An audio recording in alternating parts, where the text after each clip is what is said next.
그 팔레스타인 지역을 완전히 압도하는 깡패가 있었는데 아수르라는 나라들이 시달리니까 두 나라가 동맹을 맺었어요. 이스라엘과 시리아 두 나라가 편을 먹어요. 그리고 이 깡패한테 대들어요. 남유다는 편먹은 두 나라가 의심스러워요. 그래서 이제 좀 경계를 하고 있는 그런 상황이에요. 그때 이제 시리아랑 이스라엘 동맹군이 마음에 안 들고 꼴사 나오니까 먼저 유다를 칩니다. 1차 공격이 실패해요. 그런데 또다시 공격하기 위해서 때를 엿보면서 북이스라엘 땅에서 합동 군사훈련을 하고 있는 중이었어요. 유다 입장에서는 불안이 하늘을 찌르겠죠. 그런데 오늘 말씀이 우리에게 얘기해 주는 건 뭐냐면 너희가 하나님 백성이라면 너희에게 중요한 게 뭐냐를 생각해봐라. 이 상황 위에 계신 하나님과 함께 헤쳐나갈 수 있다는 사실을 믿어야 되지 않겠냐, 그 얘기 하시는 거예요. 그래서 하나님은 이러한 아주 극도의 긴장과 불안 속에 있는 남유다 왕국과 그 왕 아하스를 격려하고 위로하고 권면하시기 위해서 이사야를 보내시는데 특이점이 있어요. 하나님께서 말씀하시는 거예요.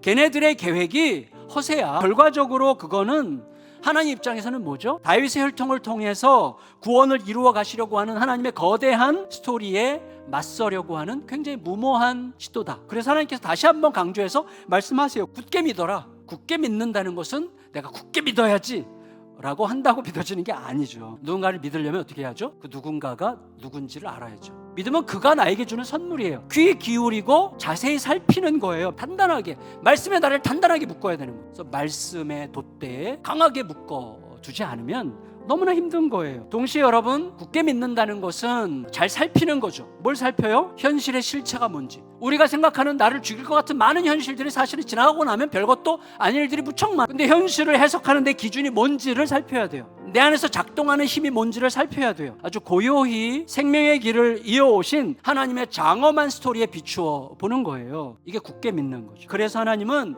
그들에게 굳게 믿어라 라고 말씀만 하신 게 아니라 굳게 믿게끔 하기 위해서 이렇게 제안을 하셨어요. 징조를 구하래요. 이에 아하스 왕이 징조를 구하라는 말씀 앞에 굉장히 겸손하게 사양합니다. 내가 봐야만 믿겠다는 식으로 하나님을 시험하지 않겠습니다라는 식으로 매우 겸손하게 표현을 했는데 놀랍게도 그 대답에 이사야가 엄청 화를 내요. 아하스의 그 소리가 개소리였기 때문입니다. 진상, 사태의 진짜 면모가 있는데 여기서 말하는 개소리는 뭐냐면 사태의 진실과 관계없이 자기가 만들어내는 가짜 허구의 세계라는 거예요. 왜냐하면 이유를 보면 열왕기하 16장에 따르면 시리아 이스라엘 연합군의 공격을 받을 때 아하스가 성전으로 가요. 성전에 있는 하나님께 바쳐진 보물을 탈취해서 깡패 아수르에게 뇌물로 보내려고 성전으로 가요. 하나님께는 겸손한 척 가장했지만 속으로는 다른 비빌 언덕을 미리 확보해 놓은 거예요. 성경은 그 사람이 다윗의 길을 버렸다고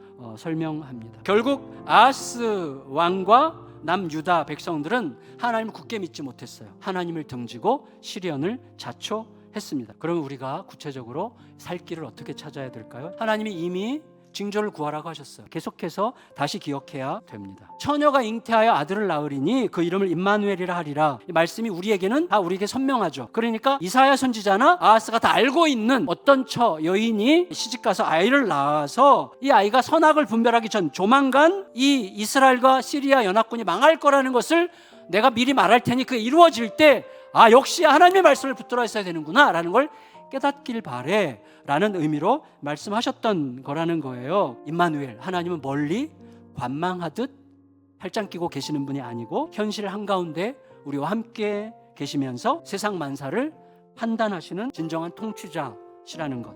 그 하나님을 바라보고 기다렸던 자들은 모두 약속의 땅으로 돌아오게 하실 거라는 이 징조로 이 말씀을 주셨다는 거예요. 늘 얘기하는 것처럼 유조 집회를 제대로 식별하려면 진짜 집회를 매일같이 들여다봐야 되는 거예요. 내 확신, 내 편견을 계속해서 내려놓으면서 하나님의 말씀을 정직하게 반복적으로 살펴야 되는 거예요. 그렇게 되면 어느 순간 분별력이 일어나는 것을 느끼기 시작해요. 진리의 말씀에 나를 단단하게 묶어두고 굳건하게 그 길을 가는 자들만 살리는 자가 되는 거예요. 굳게 믿어 세워지는 은총이 여러분들을 감싸 안으시기를 예수님의 이름으로 축원합니다.